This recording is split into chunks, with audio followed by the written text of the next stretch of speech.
Bismillahirrahmanirrahim. Alhamdulillah kita ketemu lagi ya dalam mata kuliah audit kontrol TI pertemuan ke-14 oleh saya sendiri. Ya, semoga bisa ketemu lagi dalam pertemuan berikutnya dalam keadaan sehat ya. Amin. Ya, seperti biasa sebelum kita mulai kita ucapkan dulu ya. Selamat pagi. Ya, semangat. Ya, alhamdulillah. Hari ini kita akan membahas mengenai penggunaan COVID untuk audit ya.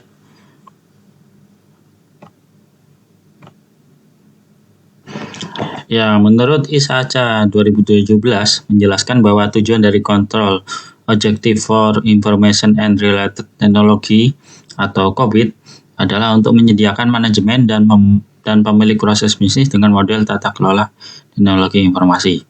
Ya, ini memang antara tata kelola TI dan audit itu saling berhubungan ya, sama-sama menggunakan COVID sebagai framework. Ya, jadi COVID-5 itu menggabungkan pemikiran terbaru dalam teknik tata kelola perusahaan dan manajemen, menyediakan prinsip, praktik, alat analisis, dan model yang dapat diterima secara global untuk membantu meningkatkan kepercayaan dan nilai dari sistem informasi. Jadi COVID-5 itu membantu di sistem informasinya ya. Jadi dia menyediakan prinsip, praktik, alat analisis, dan model yang dapat digunakan. Alasan menggunakan alasan menggunakan COVID-5 adalah ya sama ya, menurut ISACA 2017 alasan kenapa menggunakan COVID adalah tuntutan pengguna baru, peraturan khusus industri, dan skenario resiko muncul setiap hari. Jadi dengan industri yang sudah ada saat ini yang sudah berjalan, kebanyakan menuntut menggunakan COVID-5 ya. Nah, itu. Alasannya pertama yaitu untuk mempertahankan informasi yang berkualitas tinggi untuk mendukung keputusan bisnis. Ya, jadi keputusan bisnis yang sudah berjalan saat ini ya, baik di kota-kota besar seperti Jakarta, Surabaya, atau kota yang lain, untuk mempertahankan informasi yang bagus, itu harus menggunakan COVID ya, agar keputusan bisnisnya tidak salah. Kedua, mencapai tujuan strategis melalui penggunaan IT yang efektif dan inovatif.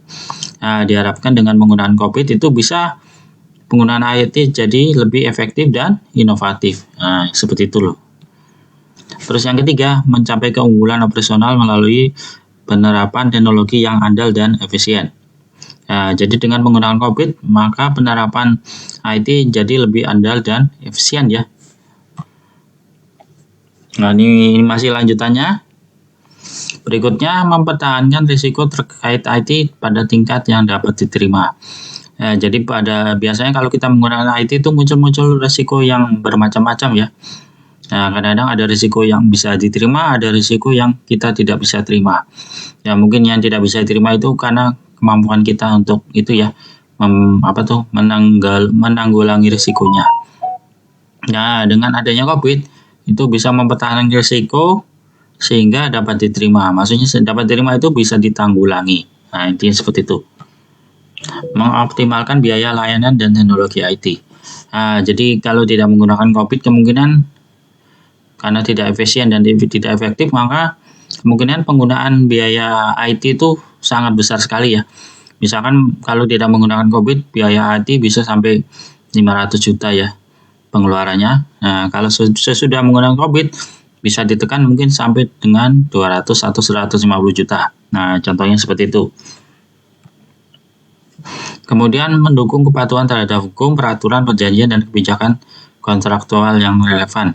Jadi kalau kita mengadakan kontrak IT, biasanya dari perusahaan yang kita tawarkan itu pasti sebagian besar itu sudah menginginkan menggunakan COVID. Ya, jadi sudah paham ya. Jadi kalau kita tidak menggunakan COVID itu dianggap melanggar hukum dalam kontraknya. Intinya seperti itulah yang sudah termaktub di dalam perjanjian kontrak dalam pelayanan IT. Kemudian prinsip-prinsip COVID-5 ya. Menurut ISACA 2012 bahwa COVID-5 memiliki 5 prinsip dasar yang ditunjukkan pada gambar di bawah ini. Nah, ini ya. Nah, ini adalah prinsip-prinsip COVID-5. Yang pertama adalah meeting stakeholder need. Yang kedua adalah covering the enterprise end-to-end. Yang ketiga adalah applying single integrated framework.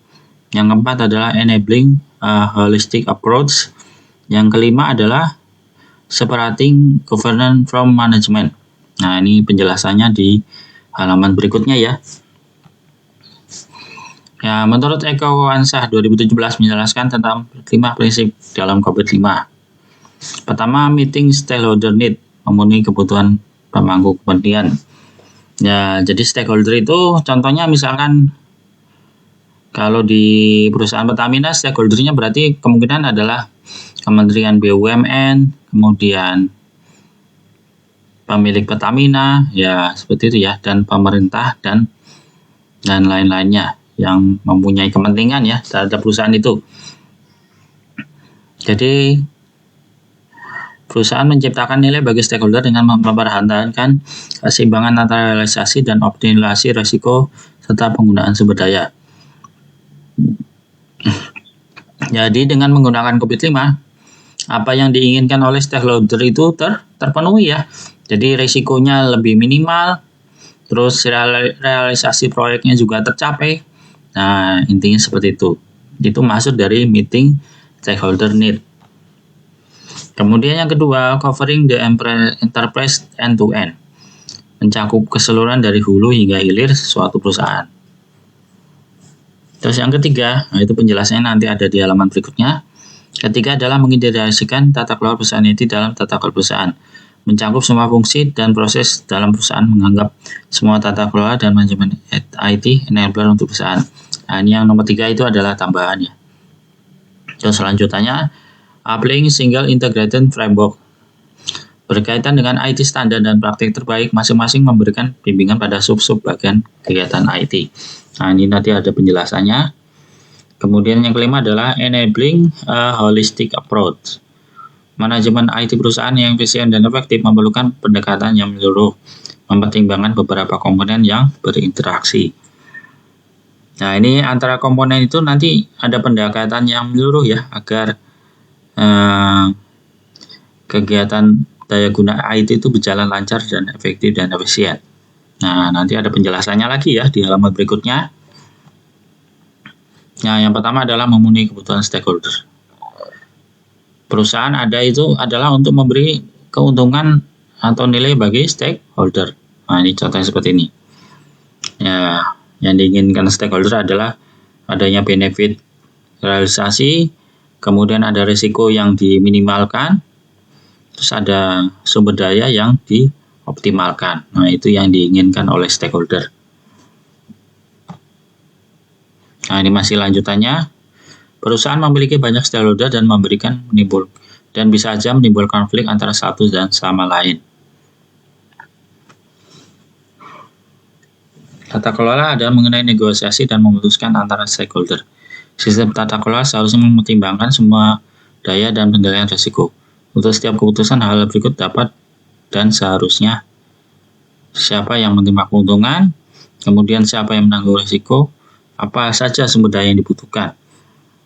Nah, itu ya dengan penerapan yang pertama ini, memenuhi kebutuhan stakeholder, kita harus tegaskan ya siapa yang menerima keuntungannya, siapa yang menanggung risiko, apa sumber daya yang dibutuhkan dalam itu ya untuk menanggung risiko dan menerima keuntungan. Nah, intinya seperti itu.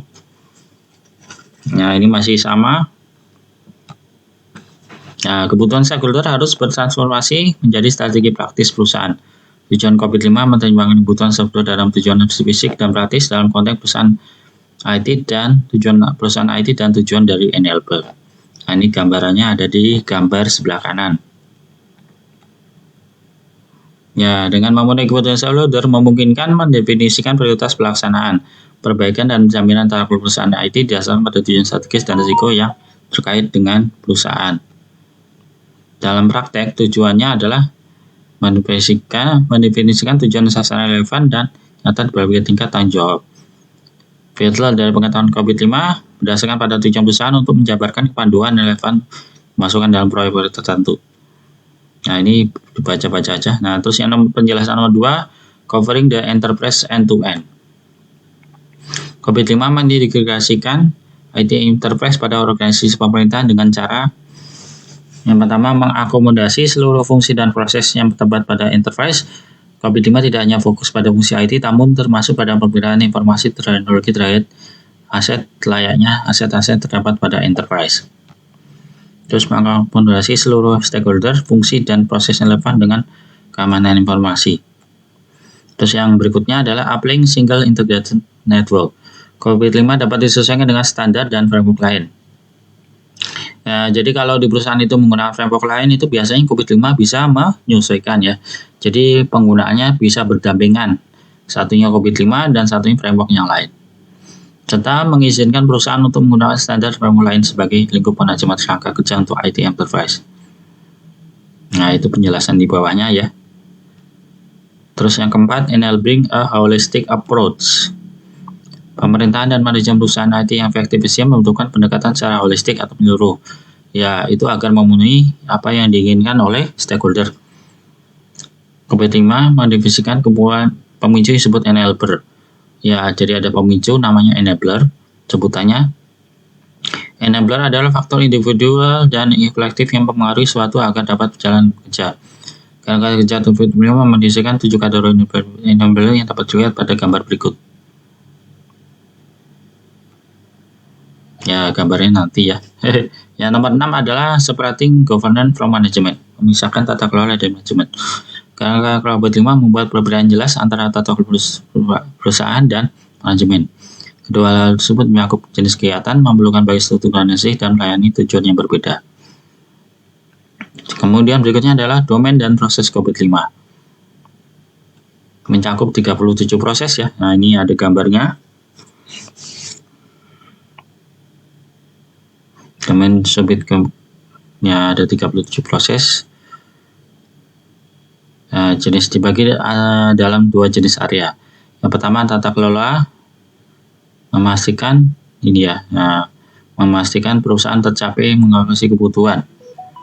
Ya, dengan cara satu domain yaitu evaluate, direct, monitor dan atau IDM. Domain ini mempunyai 5 proses sebagai berikut. Ya, pertama add M01, yang kedua add M02, yang ketiga F03, yang keempat F04, kelima F05.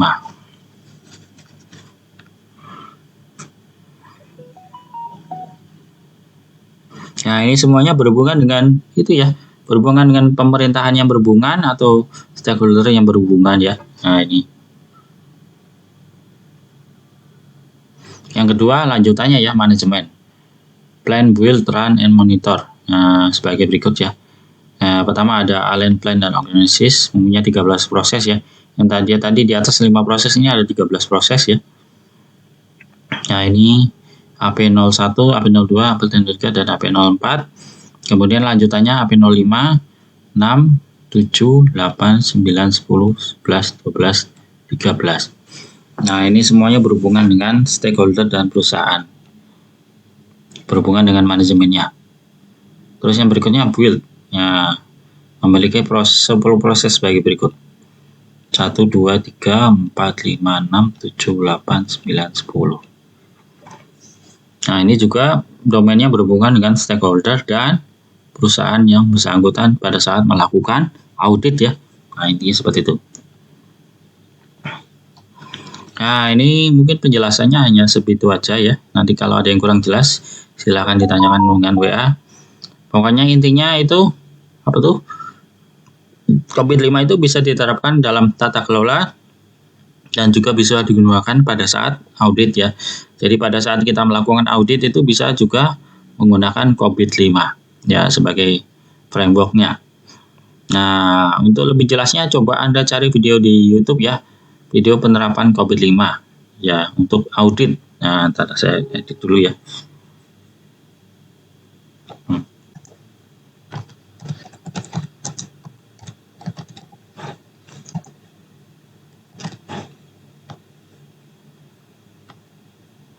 Ya, untuk tugasnya Anda kumpulkan paling lambat 7 Januari 2024 ya. Anda cari contoh video penerapan COVID-5 untuk audit TI ya. Nah, jadi Anda cari linknya. Kalau sudah ketemu videonya, terus Anda lihat videonya, terus ada penjelasannya ya. Jadi yang dikumpulkan adalah link video dan penjelasannya. Nah, itu saja ya tugasnya. Kalau ada yang kurang jelas silakan hubungi saya lewat WA. Atas perhatiannya terima kasih banyak, semoga sehat selalu ya. Ya, saya tutup. Wassalamualaikum warahmatullahi wabarakatuh.